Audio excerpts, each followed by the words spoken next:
మీ ఎలాంటి వ్యాపార ప్రకటనలకైనా వెంటనే మా ఛానల్ సంప్రదించండి. ప్రస్తుతం మనతో పాటు ప్రముఖ తంత్ర జ్యోతిష్యులు, జ్యోతిష రత్న, జ్యోతిష సామ్రాట్ చింతా రుక్మాన్ గదరావు గారు మనతో ఉన్నారు. గురువు గారితో మాట్లాడేద్దాం. నమస్కారం గురుగారు. మాతృదేవోభవ, పితృదేవోభవ, ఆచార్య దేవోభవ. ఓం నమో మాందేశ్వరాయ నమః.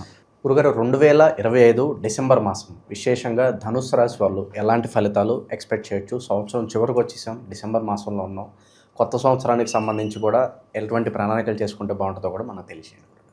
ఈ 2020 సంవత్సరము డిసెంబర్ మాసము ధనుసు రాశి వాళ్ళకి ఎలా ముందో చెప్పిన ముందు మన వాళ్ళు ఇంగ్లీషు సంవత్సరానికి బాగా అలవాటు పడ్డారు కాబట్టి ఇదే నిజమైన సంవత్సరం అనుకుంటున్నారు. ఇది ఇంగ్లీష్ సంవత్సరము, తెలుగు సంవత్సరం కాదు. కానీ మన వాళ్ళకు అనుగుణంగా మనము చెప్తున్నాం కాబట్టి ఈ డిసెంబర్ మాసము ఎలా ఉందో చెప్పుకునే ముందు ధనుసు రాశి వారి యొక్క ప్రత్యేకతలు మనం ఈ మాసం కొన్ని విశేషాలు చెప్పుకుందాం. ధనస్సు అంటే తెలుస్తాను, ఒక ఆయుధము, ఒక విల్లు. ఒక గుర్రానికి, 4 కాళ్ళ గుర్రానికి ఇక్కడి నుంచి మనిషి శరీరం, 2 చేతులు, బాణం ఎత్తుకున్నటువంటి గుర్తు అంతరిక్షంలో మన వాళ్ళకు కనిపించింది. ఇదే గ్రీకులు కూడా అదే చెప్పారు. కొన్ని సినిమాలు, హాలీవుడ్ సినిమాల్లో కూడా అలాంటి గుర్రాలతో మనుషులు ఉన్నటువంటి వ్యక్తుల్ని, రూపాలను పెట్టి సినిమాలు తీశారు. చాలా వేగంగా పరిగెత్తుకొని పోయి చేతులతో బాణాలు వేసేది. అంటే విల్లు అంటే ధర్మానికి ప్రతీక. విల్లు అంటే ధర్మానికి ప్రతీక అంటే ధర్మాన్ని కాపాడడం కోసం శ్రీరాముడు, అర్జునుడు, పరశురాముడు, భీష్ముడు, గొప్ప గొప్ప వాళ్ళంతా కూడా విల్లు చేతబట్టుకునే ప్రపంచాన్ని శాసించారు. ధర్మాన్ని ధర్మ సంరక్షణార్థం దాన్ని ఎత్తుకున్నారు. విల్లు అంటే ఒక టార్గెట్. ఈ టార్గెట్ ఓరియంటెడ్గా పనిచేసే వాళ్ళంతా ఈ రాష్ట్రంలో ఉంటారు. గొప్ప గొప్ప సైంటిస్టులు అంతా టార్గెట్ ఓరియంటెడ్ ఉంటారు. వాళ్ళు బ్రెయిన్లో ఉంటుంది వాళ్ళ విల్లు. కరెక్ట్ టార్గెట్ చూసి కొడతారు వాళ్ళు. మామూలు సాధారణ కొంతమంది యుద్ధంలో ఎంతోమంది విల్లు ఎత్తుకుంటారు. కానీ ప్రత్యేకంగా మనం కొంతమంది గురించి చెప్పుకున్నాం. రాముడు, అర్జునుడు, కర్ణుడు, అశ్వత్థామ, భీష్ముడు, ద్రోణాచార్యుడు, వీళ్ళంతా ఎత్తుకున్నాం. వాళ్ళ చేతుల్లో ఉన్నటువంటి విల్లులు మంత్రోపదేశంతో శక్తివంతంగా ఉంటాయి. ప్రపంచాన్ని అంటే ఏ చెప్తారు ఏదన్నది డిసైడ్ చేస్తాయి. డిసైడ్ ఫ్యాక్టర్లో ఉంటాయి అవి. అంత దైవశక్తి వాటిలో వాళ్ళు నిశ్చిత్తం చేస్తుంటారు. మామూలుగా ఎత్తుకునేది ఒక కట్టి ఉంచుకొని పోయడంతో అది విల్లు కాదు. వాళ్ళు ఇంక వాళ్ళ డ్యూటీ కాబట్టి అది సాధారణ ఇస్తారు. ధర్మ సంరక్షణార్థం విల్లు చేతబట్టిన వాళ్ళు అంటే ప్రాచీన కాలంలో ధర్మాన్ని ధర్మరాశి అనేది ఇప్పుడు మీకు చెప్పాలని అసలు ఉద్దేశం. ఈ రాశి ధర్మరాశి. ఇక్కడ గురువు ఉంటాడు. గురువుకి మూల త్రికోణము. దైవరాశి గురువుని, తండ్రిని సూచిస్తుంది. తండ్రి, గురువు, ధర్మము, ఆలయము, గురూపదేశం అన్నాం కాబట్టి దైవబలము, ఇవన్నీ కూడా ఈ రాశిలోనే ఉంటాయి. గురూపదేశం లేనిదే ఏం కాదు. గురువు లేని విద్య ఫలితం ఉండదు. అందుకే ఏకలవ్యుడు మహావిలుకాడు అయినా కానీ కొంతవరకు పరిచయమై మళ్ళీ కనుమరుగైపోయాడు చరిత్రలో. ఆయన పేరుతో కొన్ని రాష్ట్రాల్లో ఏకలవ్య బిరుదు అవార్డు ఇస్తున్నారు. కానీ విశేషమైనటువంటి స్థాయికి రాలేకపోయాడు. అంటే గురువు లేని విద్య అనేది చెప్పుకోవడం కోసం చెప్తున్నాం. ఆయన తక్కువ చేయడం కాదు, గొప్పవాడు ఆయన. కాబట్టి ఇక్కడ ఈ రాశి అగ్నితత్వ రాశి. ఇక్కడికి మళ్ళీ రవి వస్తున్నాడు. ఈ రాశిలోకి రవి వస్తున్నాడు. ఈ మీద ధనుర్మాసం, శూన్యమాసం కూడా అంటారు దీన్ని. ఇక్కడికే కుజుడు వస్తున్నాడు. ఈ రాశి ముందు వెనక, అంటే ఈ రాశిలో వెనక శుక్రుడు, బుధుడు, రవి, కుజుడు వీళ్ళు ప్రభావితం చేస్తున్నారు ఈ రాశిని. శుభ అశుభ మిశ్రమంగా ఉంది. గురువు ఇప్పుడే 29 డిగ్రీస్లోకి మిథునంలోకి వస్తున్నాడు. గురువు కంఫర్ట్గా లేడు. అంటే 29 డిగ్రీస్లో చివరిలో ఉన్నాడు. ఇప్పుడు వరగడ్డ అని ఉన్నాడు. బావికి వరగడ్డ అని ఉంటే అది కూడా భూమే. కానీ ఎట్టున్నాడు, అడ్డపడతాడు తెలియదు కదా. అలా ఉన్నాడు గురువు 29 డిగ్రీస్లో. కాబట్టి 4 అర్ధాష్టమ శని ఉంది. 3 రాహు బాగుంది. శుభ అశుభ మిశ్రం. రాహు 3 బాగున్నాడు. 9 కేతు బాగున్నాడు. ఎందుకంటే కాలపురుషుడికి 9వ స్థానము ధనస్సు, దానికి 9వ స్థానంలో మళ్ళీ కేతువు. కేతువు మోక్షకారకుడు. ఇది ధర్మరాశి, దైవరాశి. కాబట్టి కేతువు కోణంలో ఉన్నాడు. వీళ్ళు తీర్థయాత్రలు చేస్తే ఈ టైంలో బాగుంటుంది. ఇది దూర ప్రాంతాలను తెలియజేస్తుంది. 3 కిలోమీటర్లు చిన్న చిన్న ప్రయాణాలు 3వ స్థానము, ఒక 10 కిలోమీటర్ల ప్రయాణాలు ఇవన్నీ కూడా 7వ స్థానము. దూర ప్రాంతాలు వెళ్ళాలంటే 9వ స్థానమే. కాబట్టి వీళ్ళు తీర్థయాత్రలు చేస్తే చాలా బాగుంటుంది. ఇప్పుడు ఏదో ఒక ఆలయానికి వెళ్ళి రావడం చాలా మంచిది. అందున వచ్చే ధనుర్మాసం దేవతల మాసం, ఆత్మల మాసం అంటే యమలోక ద్వారాలు తెరిచేస్తారని అందరూ కూడా లీవులు వన్ మంత్ లీవ్ యమలోకానికని ఆత్మలు యమకింకర్లు అందరూ కూడా భూలోక విహారానికి వస్తారని ఈ నెలలో దేవతలు సంతోషంగా ఉంటారని ఈ నెలలో చేసే పూజలు వేగంగా ఫలితం ఉంటుందని ఈ నెలలో పెద్దవాళ్ళు ఎక్కువగా మన ప్రాచీన పూర్వీకులకు కల్లో కనిపిస్తారని ఈ నెలలో పీడకల్లో కనిపిస్తే పట్టింపు లేదని ఎందుకంటే యమకింకర్లు తిరుగుతూ ఉంటారు వాళ్ళు ఎవరికొకరిని డిస్టర్బ్ చేస్తూ ఉంటారు కళ్ళ రూపంలోకి వచ్చని ఇలా పలు రకాల విషయాలు ఉన్నాయి. ఎటొచ్చి దైవబలాన్ని ఎక్కువ సంపాదించుకునేటువంటి మాసం. తెల్లవాత చలి ఎక్కువ, మధ్యాహ్నం ఎండ ఎక్కువ, మళ్ళీ సాయంత్రం చలి ఎక్కువ. ఇక్కడ సంక్రాంతి పండుగ కూడా ఈ మాసంలోనే వస్తుంది కాబట్టి చాలా విశేషమైనటువంటి ప్రభావాలు మహిమాన్వితమైన మాసంగా చెప్పొచ్చు ఇది. ఈ మాసం వీళ్ళకి శుభాశుభ మిశ్రంగా గోచారం ఉంది, వ్యక్తిగత జాతకం కాదు, 50-50గా ఉంది. పాజిటివ్ తీసుకుందాం. ముందు ఎటువంటి ఫలితాలు ఉంటాయి పాజిటివ్? లగ్నంలోకి అంటే రాశిలోకి రవి వచ్చాడు, ధీమా ఎక్కువ ఉంటుంది వీళ్ళకి. నేను చేయలేకపోయినా నేను చేస్తానంటారు. ఎందుకు రవిగ్రహం రాశిలో కూర్చొని అలా ఉంటారంటే రవిగ్రహం గ్రహ రాజు. రాజు ఎప్పుడు చేతులు కట్టుకుని నేను నాకేం చెప్పను, ఏమీ తెలియకపోయినా భీకరంగానే గంభీరంగానే కూర్చుంటాడు. నాకు అన్నీ తెలుసు, నా కాడికే అన్నీ రావాలి అనుకునేవాడు రాజు. ముఖ్యమంత్రులు ప్రధానమంత్రులు ఎత్తుకోండి, వాళ్ళ హుందాతనాన్ని వదులుతారా? అదంతా ఏం లేదు, ఎవరది ఆర్డర్స్ పాస్ చేస్తుంటారు. అలాగే ఉంటారు ఇప్పుడు ధనుసు రాశి వాళ్ళు. 3వ ఇంట్లో రాహు, అది బాగుంది. 3వ ఇంట్లో రాహు కమ్యూనికేషన్స్ బాగుంటాయి, వీళ్ళకు బ్రెయిన్ బాగా మంచి నిర్ణయాలు చేస్తారు. రాహుకు మించినటువంటి షార్ట్ కట్ మెథడ్స్ ఎవరికి తెలియవు కాబట్టి ఫాస్ట్గా స్పీడ్గా ఉన్న ఇంటెలిజెన్స్ బాగుంటుంది వీళ్ళకు.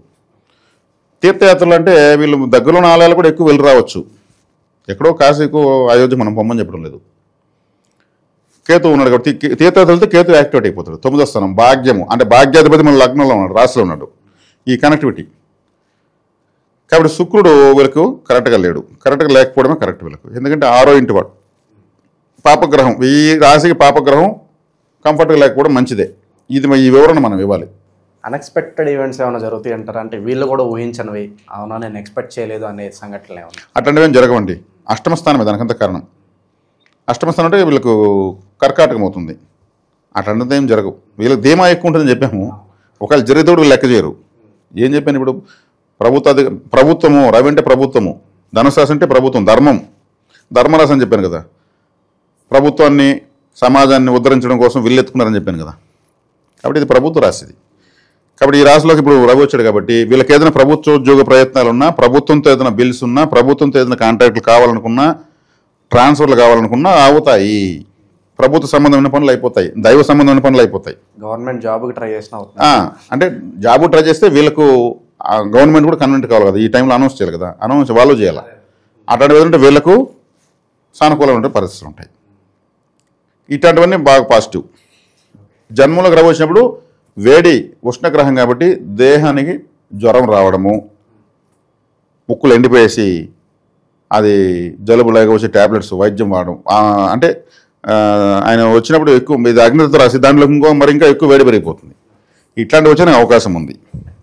కంఫర్ట్స్ బాగుంటాయి అంటారు. అంటే విలాసంగా బతకాలి, బాగా ఖర్చు పెట్టాలి, లగ్జరీ లైఫ్ లీడ్ చేయాలి, ఆలోచనలు వస్తూ ఉంటాయి. ఖచ్చితంగా వస్తాయి. ఎందుకంటే రాశిలోకి రవి వస్తున్నాడు కాబట్టి ఆయన అన్ని ధర్మము, దర్పము, అధికారము, పొగడ్తలు, చుట్టూ 10 మంది ఉండాలని కోరుకున్నటువంటి గ్రహం. చుట్టూ 10 గ్రహాలు తిరుగుతాయి కదా ఆయన చుట్టూ. భూమితో కలుపుకుంటే 10 గ్రహాలు తిరుగుతాయి. తన చుట్టూ అందరూ ఉండాలని, అందరూ నేను ఒకటే కింగ్ అని, ఇట్లాంటివన్నీ ఇప్పుడు వస్తాయి వీళ్ళకు. ఆ గ్రహం వచ్చింది కాబట్టి ఆ గ్రహం యొక్క ప్రభావంతో వీళ్ళకి అటువంటి ఆలోచనలు వస్తాయి. జనరల్గా కూడా వీళ్ళు హుందాతనం ఉన్న వాళ్ళే. ఎందుకంటే ధర్మరాశి దైవరాశి అన్నప్పుడు చీప్గా ఆలోచించరు. ఇది ధనుసు రాశి వాళ్ళు ఎప్పుడు చీప్గా ఆలోచించరు. నేను చెప్పిన వాళ్ళని చీప్గా ఆలోచించే వాళ్ళ కర్ణుడు, భీష్ముడు, రాముడు, అర్జునుడు లైఫ్ టైం వాళ్ళు జయాపజయాలన్నింటినీ కూడా ఎప్పుడు పౌరుషంగానే ఎదుర్కొన్నారు. అర్జునుడు అంటే బాణమే గుర్తొస్తుంది, ఇంకేదో కట్టిపుల్ల గుర్తురాదు. కర్ణుడు అంటే ఆయన చేతిలో ఒక విల్లు ఉంటుంది. వీరాది వీరులు ఎత్తినటువంటి పుట్టినటువంటి ఈ రాశిని యొక్క ప్రభావంతో బతికినటువంటి రాశిది ధనుసు రాశి, దైవరాశి, ధర్మరాశి. ఇది దారి చూపేటువంటిది కాబట్టి 10 మందిని కాపాడేటువంటిది. చేతులు ఆయుధం ఉంటే భయపడతారు అవతలలో. ఇక కుటుంబ పరంగా ఆరోగ్యపరంగా ఎలా ఉంటుంది? కుటుంబ పరంగా తీసుకుంటే 50-50 అని చెప్పొచ్చు. కుటుంబాధిపతి శని 4వ ఇంట్లో ఉన్నాడు, గృహస్థానంలో ఉన్నాడు. శని ఈ రాశికి మంచివాడు కాదు. 50-50. ఆ గృహస్థానంలో ఉండడం వల్ల కాస్త గృహనలత, స్వగ్రామంలో వీళ్ళకి అనుకున్నంత కంఫర్ట్ ఉండదు. అంటే 4వ ఇల్లు అంటే సొంత గ్రామము, జన్మించిన స్థానము, మనం వేసుకునే బట్టలు, వాహనాలు, గృహము, ఆస్తులు, మన దేహము, ఇవన్నీ వస్తాయి. మాతృస్థానం, మనకు తల్లి వల్ల కదా దేహం వచ్చింది. ఆ స్థానంలో శని భగవానులు ఉన్నారు, న్యూట్రల్గా ఉంటుంది. ఇంకా రాహు బాగా యోగిస్తాడు. రాహు వీళ్ళకు ఇంకా రాబోయేటువంటి సంవత్సరంన్నర వరకు విపరీతంగా యోగిస్తాడు. ఏదైనా జరుగుతుందంటే ఇప్పుడు రాహు వల్లే.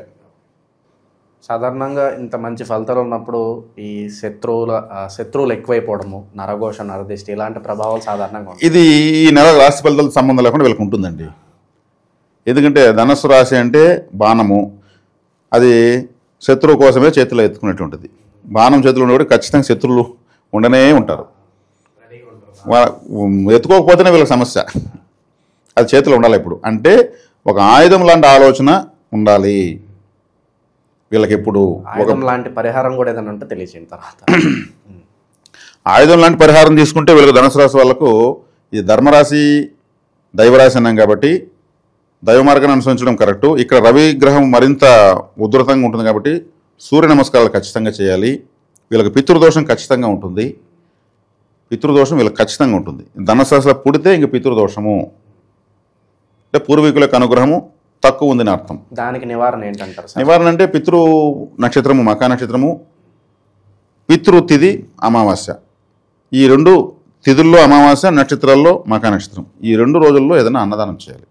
పితృదేవతల యొక్క సంతృప్తి అర్థం చేయాలి. ఇంకోటి ఏమంటే ఈ రాశి సమస్త సృష్టికి మూలం. సమస్త సృష్టికి మూలం అంటే తండ్రి అని చెప్పాను. తండ్రి ద్వారానే కదా మనకు జన్మ వచ్చేది. ఆ తండ్రి యొక్క రాశి ఇదే, అందుకే మూలం. అందుకే మూలా నక్షత్రం ఈ రాశిలో ఉంది. మూలా నక్షత్రం ఉన్న రాశి ఇది. మూల అంటే మదర్ డాక్యుమెంట్స్ తండ్రి అనేటువంటి రాశిలో ఉన్నాయి. తల్లి తండ్రి యొక్క ప్రభావం ఎక్కువ ఉంది కాబట్టే తండ్రి యొక్క వీర్యశక్తిని తల్లికి ప్రసాదిస్తాడు. కాబట్టి మాతృస్థానమైనటువంటి కర్కాటకం తల్లి స్థానము, ఈ రాశికి అధిపతి అయిన గురువు మాతృస్థానం కర్కాటకంలో ఉచ్చ స్థితి పొందుతాడు. ఈ రాశికి అధిపతి గురువే కదా. ఈయన మాతృస్థానం ఏది? కాలపురుషుడికి కర్కాటకం 4వ ఇల్లు. అక్కడే పోయి ఎందుకు వచ్చేసి పొందుతాడు? తల్లి తండ్రి ఒకటి వర్షం ఉంటేనే కదా. తల్లి తండ్రి లేకపోతే మనం పుడతామా? అందుకే మూలా నక్షత్రం ఎక్కడుంది? మూలం ఎక్కడుంది? తండ్రి దగ్గర ఉంది. ఈయన ఎక్కడ? తల్లి దగ్గర వచ్చేసి పొందుతాడు. తల్లి ఎక్కడుంది? కర్కాటకంలో ఉంది. అందుకే గురుచంద్రులు కలిస్తే గజకేశ్వర యోగం అని, శివరాజ యోగం అని రకరకాలు చెప్తారు. కాబట్టి విశేషమైనటువంటి శక్తివంతమైనటువంటి రాశిది. కాబట్టి మూలా నక్షత్రం అనేది మదర్ డాక్యుమెంట్స్, మూలపత్రాలు, మదర్ డాక్యుమెంట్స్. వాళ్ళని మళ్ళీ చెప్తున్నాను. కాబట్టి చాలా శక్తివంతమైన రాశి. కాబట్టి పితృదోషం ఉంటుంది. రవి ఇక్కడ ఈ రాశికి మళ్ళీ 9 పితృస్థానాధిపతి రవి అయ్యాడు. కాబట్టి తీర్థయాత్ర చేయాలి, లేదా ఏదైనా ఆలయాలకు వెళ్ళి రావాలి. మూలా నక్షత్రం ఎక్కడ ఉందంటే ఆంజనేయ స్వామి కూడా ఇక్కడ పుట్టాడు. మూలా నక్షత్రం పుట్టాడు ఆంజనేయ స్వామి. జామ పండ్లు మూలా నక్షత్రం అంటే జామ పండ్లు ఎక్కువ ఆంజనేయ స్వామి నైవేద్యం పెట్టి ఆరాధించవచ్చు. ఎవరు? అనురాధ నక్షత్రం వాళ్ళు, జ్యేష్ఠ నక్షత్రం వాళ్ళు సంపత్తర కాబట్టి, పూర్వాషాఢ వాళ్ళు పరమితర కాబట్టి ఇట్లా చాలా ఉంది నక్షత్ర విజ్ఞానము. ఇప్పుడు మనం చెప్తే అసలు ఒక రాశి గురించి చెప్తే ఒక నెల నేను చెప్పగలను, కానీ మనం మాస ఫలితాలు చెప్తున్నాం.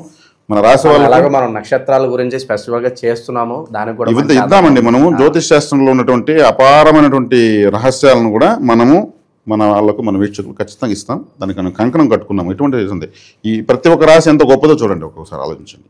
ఇప్పుడు నేను ఈ రాశి గొప్పది అంటున్నాను, ఇంక మిగిలిన రాశులు పనికిరాను అంటే వాటి గొప్పతనం మనం చెప్పేటప్పుడు అర్థమవుతుంది, నిర్ధారించుకుంటారు వాళ్ళకి, అప్పుడే అర్థమైపోతుంది. ఇది చాలా అవసరం. ఈరోజు అన్ని తెరిచిన పుస్తకంలాగా ఉండాలి. దీన్ని మరుగున పెట్టుకొని మాకే తెలుసు, మేమే చెప్తాము, మేము చెప్పిందే మీరు అనాలి కాదు. ప్రేక్షకులకు కూడా వాళ్ళకు కూడా నాలెడ్జ్ ఉంది, విజ్ఞానం వచ్చేసింది. చూసుకుంటే కంపారిజన్ ఏంటంటే ఇంకొంచెం ఎక్కువ వాళ్ళు తెలుసుకోవాలి. అది మన ఉద్దేశం. కాబట్టి ధనుసు రాశి అనేది చాలా చాలా గొప్ప రాశి. ప్రజెంట్ వీళ్ళకి ఎటువంటి పరిహారాలు బాగా కలిసి వస్తాయి అంటారు ఉన్న రాశి బట్టి? పరిహారం అంటే ఇప్పుడు చెప్తున్నాను కదా, దైవరాశికి దైవబలం పెంచుకోవాలి కదా. మరి ఇప్పుడు దైవం ఇప్పుడు దేనికి అది ఏ గూటి పక్షులు ఆ గూటికి అంటారు కదా. కాకులు పోయి కొంగల దగ్గర పోయినట్టు ఏమవుతుంది? గొడవలు వస్తాయి. కోతులు కుక్కలు తెలిసి కరిచేస్తాయి, కోతులుగానే ఉండాలి. ఇప్పుడు వీళ్ళు దైవరాశి కాబట్టి దైవానికి దగ్గర ఉండాలి. అందుకే దేవ గురువు ఈ రాశికి అధిపతి, దేవతలకంతా గురువు. ఎవరైనా దేవతలందరూ గురువు అంటారండి. ఆ రాశి ఇక్కడ ఉంది. పితృరాశి కాబట్టి ఇప్పుడు తండ్రికి ఏదన్నా ఓ మంచి డ్రెస్సో ఓ మంచి స్వీట్ నోట్లో పెట్టి ఒక జత కాళ్ళు చెప్పులకేసి ఆశీర్వాదం తీసుకోవచ్చు. తండ్రి ఆ రాశి మనకు జన్మించిన తండ్రే. మనం మంచివాడమా చెడ్డవాడమా సమాజాన్ని చూస్తున్నాం, 2 కళ్ళతో చూసి ఎన్నో రంగులు రుచులు వాసనలు చూస్తూ అనుభవిస్తున్నాం. అది ప్రసాదించింది ఎవరు? తండ్రి. ఆ తండ్రిని ఈరోజు ఓ మంచి బట్టలు ఇచ్చేస్తారా, ఒక సర్ప్రైజ్ ఇవ్వండి, ఓ స్వీట్ నోట్లో తినిపించండి, ఓ జత చెప్పులు తీసివ్వండి, మెత్తగా ఆశీర్వదించమని చెప్పండి. ఎట్టుంటుంది? తిరుగులేని ఆశీర్వాదం వస్తుంది. అంటే ఈ రాశి యొక్క ఇదేది, వీటికి దగ్గర ఉండండి అని ఈ రాశి వాళ్ళకి చెప్పడం జరుగుతుంది. 9 కేతు ఉన్నాడు. కేతువు అందరూ నేను చెప్తూ ఉంటాను, ఈయన తడబాట్లు ఆటంకాలు అది ఇది అంటూ ఉంటాను. టెంపుల్కి వెళ్ళు, కేతు అయితే మిమ్మల్ని సంకలో పెట్టుకుంటాడు ఈ రాశి వాళ్ళను. ఆయన మోక్షకారకుడు. మోక్షం ఎప్పుడు వస్తుంది? దైవం దగ్గర పోతే వస్తుంది. ఏ గ్రహానికి తగిన పని ఆ గ్రహానికి ఎలా చేసుకోవాలో అలా చేసుకుంటే కష్టం కూడా మనకు జబర్దస్త్ కామెడీ లాగా ఉంటుంది. దాన్ని మనం తెలుసుకోవడమే ఉండేది లాజిక్ అంతా. అరే ఇది పోతే మళ్ళీ రాదు, ఉన్నప్పుడు అనిపిద్దాము అని దాన్ని ఎంజాయ్ చేయొచ్చు ఐస్ క్రీమ్ తిన్నట్టు. కానీ లాజిక్ తెలియకపోతే మాత్రం సుఖం కూడా విషయంలాగా ఉంటుంది. అది మనం చెప్పిస్తున్నాం. కాబట్టి కేతు 9 ఉన్నాడు, దైవబలంలో దైవస్థానంలో ఉన్నాడు, జన్మలోకి వస్తున్నాడు. కుజుడు కూడా లగ్నంలో జన్మలోకి వస్తున్నాడు. ధైర్యం ఎక్కువ, తొందరపాటు నిర్ణయాలు కొన్ని తీసుకుంటారు, భయపడరు. ఈ సమయంలో కుజుడు ధైర్య వీర్య విజయస్థానానికి కారకుడు అవుతాడు. రక్తానికి అధిపతి ఆయనే. ఆ పౌరుషం రక్తం రావడం అది లగ్నంలోకి వస్తున్నాడు ఆయన. కోపం ఎక్కువ కూడా గొడవలు ఏదైనా అవకాశం ఉంటుంది, దాన్ని కంట్రోల్ చేసుకోవాలి. ఎందుకంటే మనం అది జాగ్రత్తలు కూడా చెప్పించాలి, ట్రాఫిక్ పోలీస్ లాగా. ఇప్పుడు ధనుసు రాశి వాళ్ళు కొంతమంది చూస్తూ ఉంటారు, గురువుగారు మా గురించి ఇంత గొప్పగా చెప్తుంటే చాలా బాగుంది, కడుపు నిండిపోయింది అనిపిస్తుంది అంటూ ఉంటారు. కానీ మా జీవితంలో ఇలా జరగట్లేదు అనుకున్న వాళ్ళకి ఏం చెప్తారు? వాళ్ళ వ్యక్తిగత జాతకంలో వాళ్ళు పుట్టినప్పుడు తిథి వార యోగ కరణాలు, నేను ఎన్నో టైటిల్స్ చెప్తున్నా, నిర్జీవ నక్షత్రం, తిథి శూన్యాలు ఎన్నో ఉంటాయి. వాటన్నిటిలో ఉండే హెచ్చు తగ్గుల వల్ల వాళ్ళకి అలా ఉంటాయి. ఇప్పుడు వస్తున్న గోచారాన్ని తీసుకొని మనం లైఫ్ టైం విజ్ఞానాన్ని కలిపి చెప్పడం జరుగుతుంది. ఈ గోచారం టైటిల్ చెప్తున్నాం మనము, కానీ మనం గోచారము తక్కువ ప్రాధాన్యత ఇస్తున్నాము. ఎక్కువ వచ్చి ఆ రాశి యొక్క ప్రాముఖ్యత, ధైర్యాన్ని స్థైర్యాన్ని, జీవన మార్గాన్ని, ఒక హైవే ఒక ఫ్లైఓవర్ వేస్తున్నాం ట్రాఫిక్ కూడా మనం ఎక్కువ చెప్తాం. ఇది దీని ఇంపార్టెన్స్ తీసుకుని మనం చెప్తున్నాం. రాశి ఫలితాలు తాత్కాలికంగా ఏదో మమ అనిపించుకునేసి మా వీడియో ఇంతమంది చూసారు, అన్ని వేల మంది చూసారని చెప్పుకోవడానికి కాదు. జ్యోతిషంగా చెప్పాలనేది మన ఉద్దేశం. కాబట్టి ధనుసు రాశి వాళ్ళకు జన్మజాతకంలో నేను పితృదోషం ఖచ్చితంగా ఉంటుందని చెప్పేసాను కదా, ఇంకా రాశి ఫలితాలకు సంబంధం లేదు. కాబట్టి వీళ్ళు ఏం చేయాలి? ఎక్కువగా అమావాస్య, మకా నక్షత్రం, మూల, అశ్విని, ఈ 3 కేతు నక్షత్రాలే. మూల నక్షత్రం వీళ్ళ రాశిలోనే ఉంది. నడి నక్షత్రం అంటే మధ్యలో ఉంది. మూల అంటే మనకు ఆంజనేయ స్వామి అని చెప్పాను, ఆయన ఒక సాక్షాత్ పరమేశ్వరుడే. రాముడు అవతారం సమాప్తి అయిపోయింది, ఆంజనేయుడు అవతారం ఎక్కడ సమాప్తి కాలేదే? ఎందుకు? సాక్షాత్ శివాంశ రుద్రాంశ సంబోధుడు. పరమేశ్వరుడికి మరణం లేదు కదా, మృత్యుంజయుడు అని పేరు ఆయనకి కదా ఉంది. అందుకే ఆయన యొక్క అవతారాలు ఎప్పుడూ మరణించినట్టు ఉండవు. కాలభైరవుడు, వీరభద్రుడు, ఆంజనేయ స్వామి ఇవన్నీ మరణం ఉండవు, శివాంశలో ఉండేవి. ఎవరో కొట్టి చంపినట్టు ఏదో ఉండదు, లేదా ఇంకేదో అవతారం ముగించినట్టు కూడా ఉండదు. బావు బ్రహ్మైన. కాబట్టి ఆ మూల నక్షత్రం ఇక్కడే ఉంది, చాలా గొప్ప నక్షత్రం. అటు ఇటు ఉన్న నక్షత్రం కూడా గొప్పవే. ఏ నక్షత్రం తీసిపడు కాదు, దేని ప్రత్యేకత మనం చెప్తాం, అది వేరే విషయం. కాబట్టి ధనుసు రాశి వాళ్ళు ఎప్పుడు దైవాన్ని దగ్గరకు ఉండడం వల్ల వీళ్ళకు విశేషమైనటువంటి శక్తి వస్తూనే ఉంటుంది. నేనేం చెప్తున్నాను, వీళ్ళ రాశికి ఒక వైర్ తీసి టెంపుల్లో ఆ వైర్ చెక్కితే చాలు వీళ్ళు ఛార్జ్ అవుతూ ఉంటారు. టెంపుల్ అనేటువంటి రాశిది. కాబట్టి వీరాది వీరులంతా కూడా ధనుసు ఎత్తుకున్న వాళ్ళే. కాబట్టి ఇది ఈ యొక్క రాశి యొక్క చిహ్నం అనేది ప్రపంచాన్ని కాపాడటం కోసము, ప్రపంచాన్ని ఆశీర్వదించడం. మంత్రోపదేశ స్థానం కూడా ఇదే, గురువు ఇక్కడే ఉన్నాడు. మంత్రోపదేశం అనేటువంటి స్థానం కూడా ఇదే, మంత్రశక్తి అంతా కూడా ఇక్కడే ఉంది. ద్రోణాచార్యుడు అనేటువంటి ఒక గొప్ప గురువు